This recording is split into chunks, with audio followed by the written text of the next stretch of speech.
So the first thing that I'm going to do today in preparation to can my beef, let me show you what I've got here. I'm going to start by cutting up all of these red and the yellow bell peppers. Now you'll notice I don't have any green ones.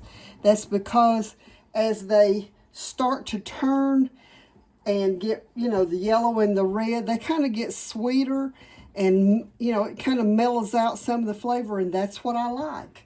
So that's what I'm going to do first. And then I've got some sweet onions here that I'm going to cut up and dice them to go in the meat. Now I want to say this, that I have sterilized my wooden cutting board. And I have a video that I will link to this. If you have a wooden cutting board, make sure that your cutting board is always very clean before you start your canning projects. Now, the next thing that I'm going to do is start with these bell peppers. Okay, so the first thing that I'm going to do is just cut around this bell pepper. And let's break it apart so we can get all of the seeds and stuff out of it. And push that back to the back. And I want my bell peppers cut up pretty small, just like my diced onions, because I want them to really cook up in the meat. And so I'm just going to slice these like this, and then we'll dice them. I've got a bowl sitting there that I'm going to put them in, get all these done, and then I'll bring you back.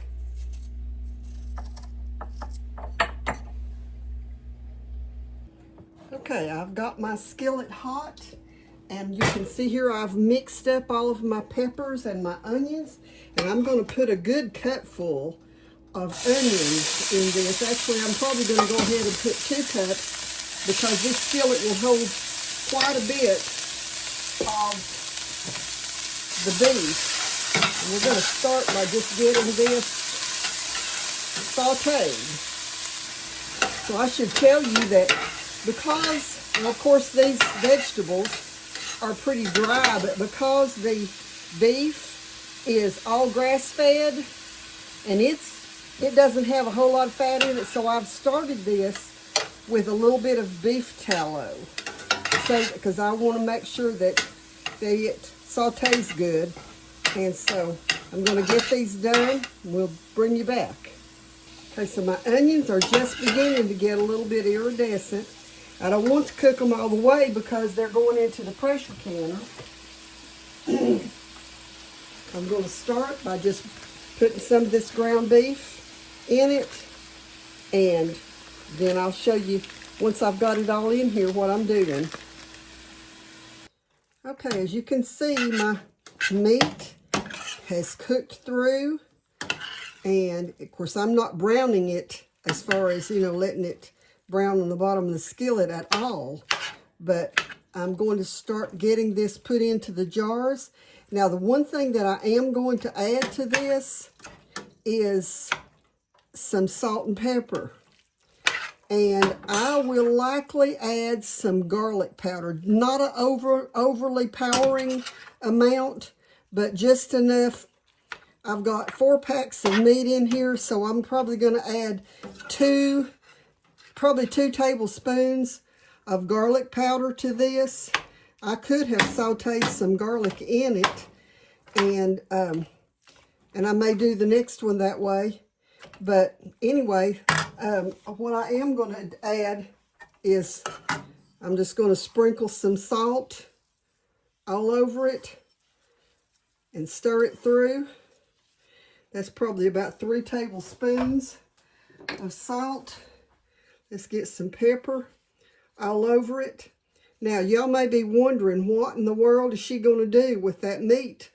What kind of recipes? And of course, this is one of the recipes. This one would be great to add to, the spaghetti sauce in it, to make spaghetti or lasagna, anything like that. This is also going to be a fantastic base for a beef pot pie. This will be great to put in a regular, just a plain vegetable soup. But I've got some other ideas that I'm going to be working on, and y'all just keep checking back because I will show you what I'm doing with this. I've got my jars here, fresh out of the dishwasher, and you might notice these jars are really smooth around the outside.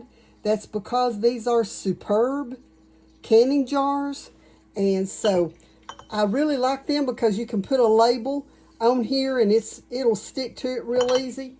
And I'm also, back here I've got my clean Superb canning lids. You can see there how pretty, they're gold. I also have a dozen canning lids, Superb canning lids, that I'm going to give away with this video. So be sure that you comment with your state and then make a comment about this video. And you must be a subscriber more than 24 hours before the video in order to be qualified for this giveaway.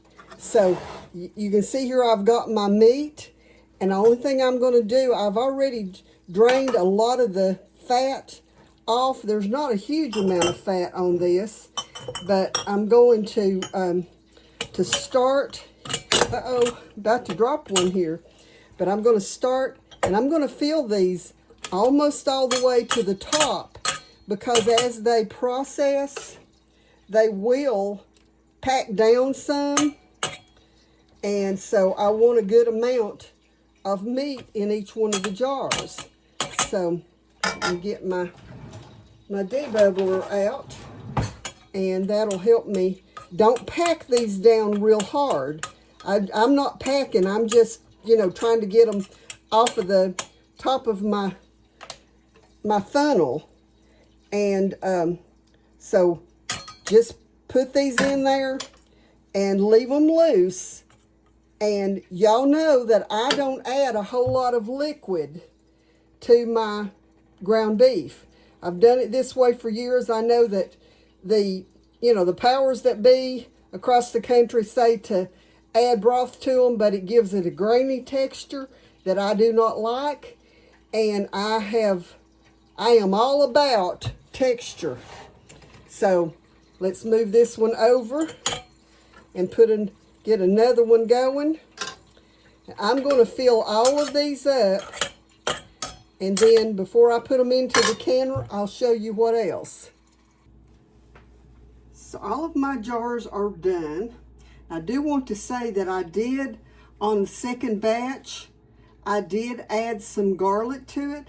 I also added just a tiny bit of minced garlic in the top of the ones that I had already done. And so what I'm doing now is cleaning these with a cloth with vinegar on it. Let me move those away from the top a little bit. Like I said before, you don't want to press these down because it's loose. It being loose will allow you the heat to transfer into the middle of the jar. Now, these jars are going into the canner. They're warm, but I'm starting my canner cool. The jars are just barely warm. They're not even, so hot that I can't handle them. So I don't want to put them in the canner boiling hot because it could, break the jars. So you always want to remember, cool jars, cool canner. Cold jar, cold canner. Hot jars, hot canner. And make sure that, your temperatures are pretty close to the same. Now, I am using my Superb canning lids for these. And then of course, I've got some Superb jars here too. Not all of them are Superb. Of course, I've been canning so many years. I was canning before Superb was ever even thought of. So I've got a lot of stuff that I've had for years, but I do recommend the Superb lids and the Superb jars are very good quality products that will last you many years. That's a Superb jar right there. And they will last you a long time. So don't forget to check in the description below the video for the discount code. You can get 20% off of the supplies from Superb. So be sure and check that out. And I'm going to get these into my canner, and I'll show you what they look like when they come out of the canner. You'll be able to see how that they sink down in the jar some, they settle, and why I fill them all the way to the top. Okay, so I was able to get 10 jars of this into my canner. Okay, so they are out of the canner. You can see how much they shrunk down into the jars, still bubbling, as you can tell, and already beginning to seal. So, hope y'all try this. God bless y'all till the next time.